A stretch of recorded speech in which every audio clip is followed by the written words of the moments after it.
Bueno, seguimos en campo de ecología, bueno, con nuestro amigo Julio Spinelli. Muy buenos días, Spinelli. El doctor Spinelli ya es un amigo de la casa, creo que es la tercera o cuarta vez que lo estamos llamando desde campo de ecología. Un saludo, doctor Spinelli.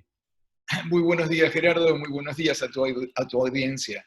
Bueno, quedamos preocupados, digamos, la otra vez cuando dijiste en la última entrevista que una vacuna o una vacuna nueva no la aprobarías, o por lo menos no serías el primero, o algo así quise entender, y bueno, quiero saber los detalles, digamos, de esa respuesta.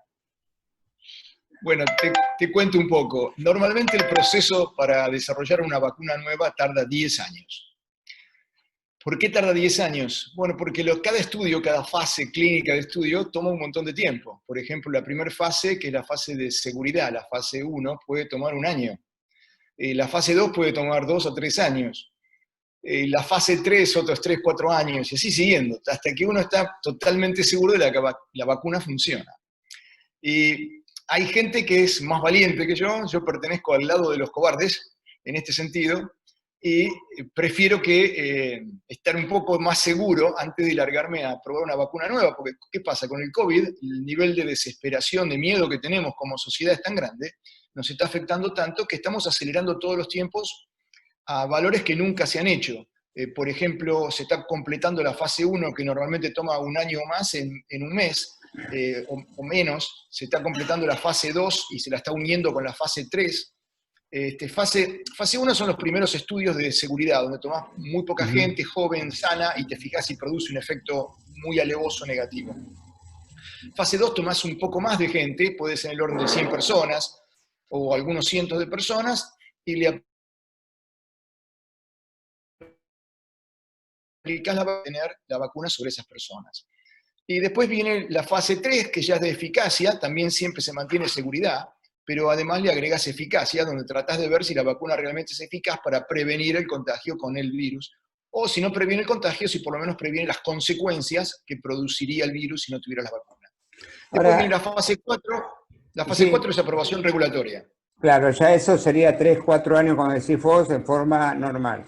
Ahora, 10 estuve años. viendo 10. algunas, sí, en forma normal, digamos, no sé, pensando en una gripe común, un resfrío, donde se verá incluso el análisis económico, el costo, dónde hacerlo, en fin, me imagino que debe ser como cualquier otra cuestión. Pero acá yo vi algunos análisis que me has enviado y de pronto se fija, bueno, se hizo en 170 personas, tal porcentaje de latinos, tal porcentaje.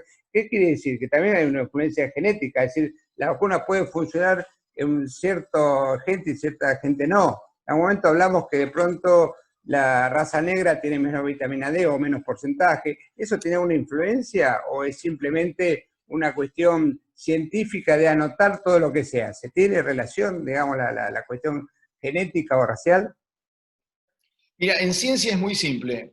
No sé si ustedes estarán familiarizados con el concepto de hubris, que era un pecado en los griegos, que era asignarse el conocimiento de los dioses. Hubris quiere decir que uno cree que sabe más de lo que realmente sabe. Entonces, una cosa que sabemos en ciencia es que no sabemos. Entonces, todo lo que es desconocido, vos tenés que asumir que no lo sabés. Entonces, si vos probás una vacuna que no fue en 100, ¿no? Fue en 45, el estudio, los datos que te mandé, que son los únicos publicados por Pfizer, con respecto a la vacuna que salió en el diario recientemente, que es posible que sea probada en la provincia de Buenos Aires. Los estudios humanos que se han publicado datos son 45 humanos, de los cuales pusieron 12 con una dosis, 12 con otra dosis, 12 con una tercera dosis, que fueron 10 microgramos, 30 y 100 microgramos, y 9 fueron placebos y les inyectaron solución salina, nada. Es para comparar los efectos, ¿no es cierto?, qué pasaba con unos y con los otros. Y lo que encontraron es una gran eficacia en producir anticuerpos, pero también encontraron una cantidad enorme de efectos laterales. Y ese estudio lo hicieron en pacientes entre 18 y 55 años, es decir, gente joven y sanos. Y además, por ejemplo, ninguna mujer embarazada. Entonces, en este momento tienen cero información sobre cómo afecta esto al embarazo, por ejemplo, porque no estudiaron en nadie embarazado.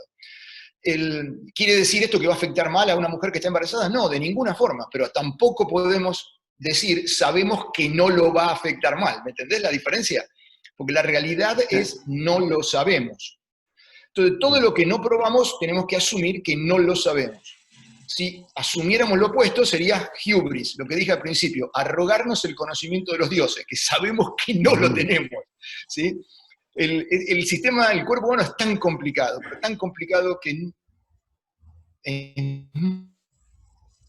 muy difícil, y hemos equivocado tantas veces cuando extrapolamos, que hoy en día todo científico sabe que no puede extrapolar. Realmente no puede. Uno puede adivinar, hacer una expresión de deseo, tratar de probar todo, pero hasta que no lo verificas en un estudio doble ciego, randomizado, etcétera, no lo vas a saber.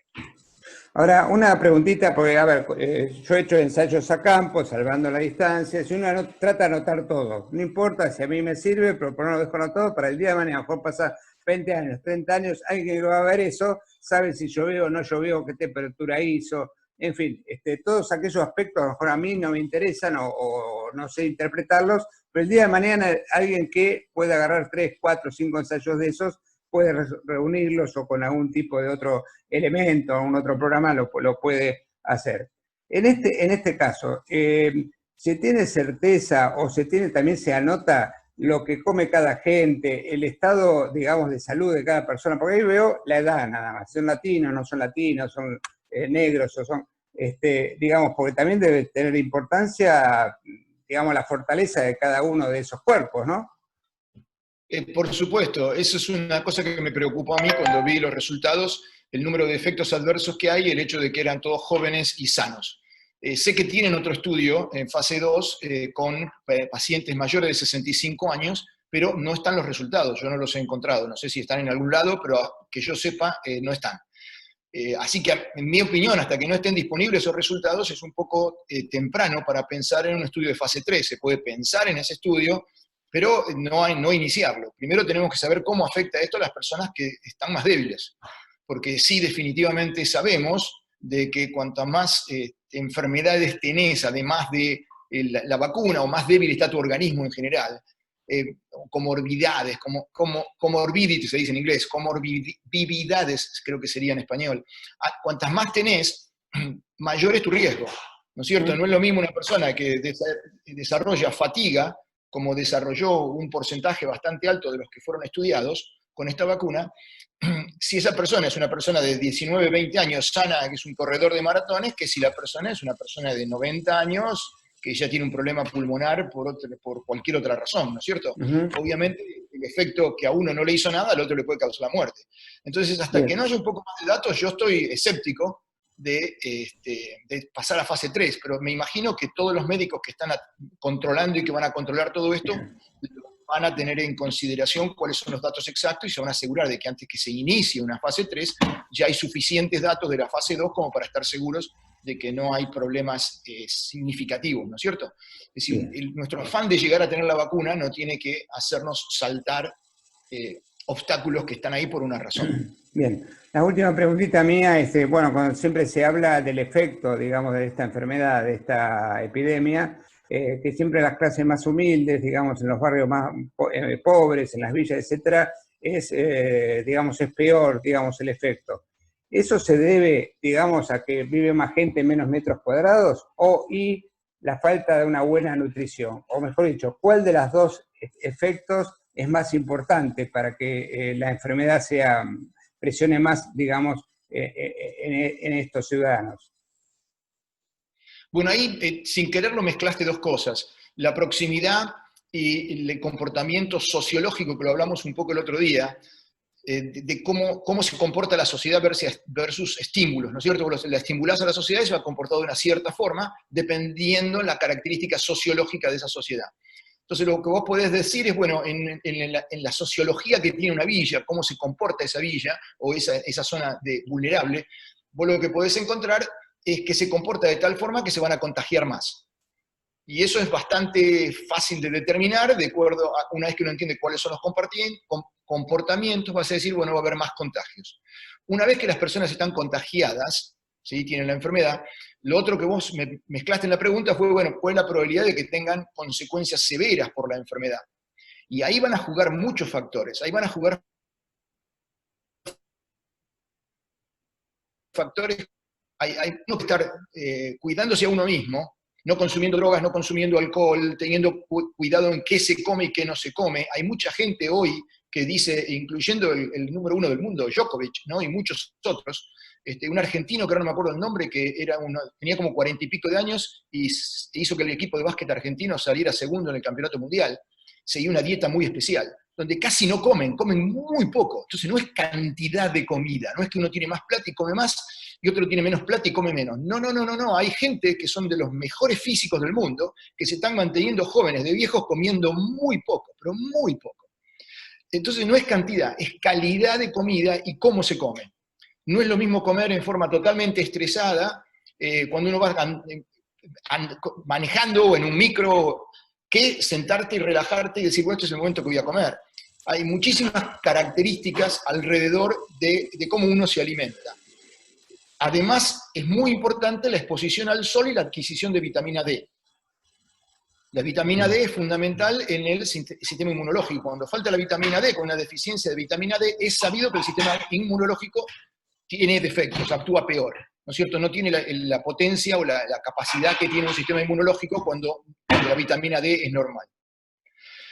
Por eso es muy complicada la respuesta a tu pregunta y todos estos factores tienen peso en las dos cosas. Una, el número de contagios, y la otra, la cantidad de personas que van a sufrir efectos severos. Y un comentario muy pequeño. En el COVID, algo que nadie dice, pero que para mí es lo más importante, no es tanto el número de muertes, que por supuesto que es importante, sino las secuelas que deja el COVID, ¿no es cierto? Bueno, esa era una pregunta para dejarla para la próxima, muy digamos, para la próxima entrevista, si te parece. Por el mundo, bueno, hay veces que uno habla el 0%, el 0,5%, el 1% con la población mundial, puede llegar a fallecer con esta enfermedad, pero después, ¿cuáles son las secuelas? ¿Te parece que lo dejemos para el próximo sábado? Perfecto. Bueno, te mando un gran abrazo entonces. El doctor Julio Spinelli aclarándonos, como siempre, estas cuestiones que, bueno, para la gente común es difícil, pero hay que entenderlos desde el ADN hasta ADN desde China, hasta Estados Unidos, hasta Argentina, bueno, hasta todos los lugares del mundo donde el conocimiento hay que hacerlo también público para que la gente entienda y se pueda defender mejor, ¿no? Y entender mejor cómo comportarse a esta pandemia.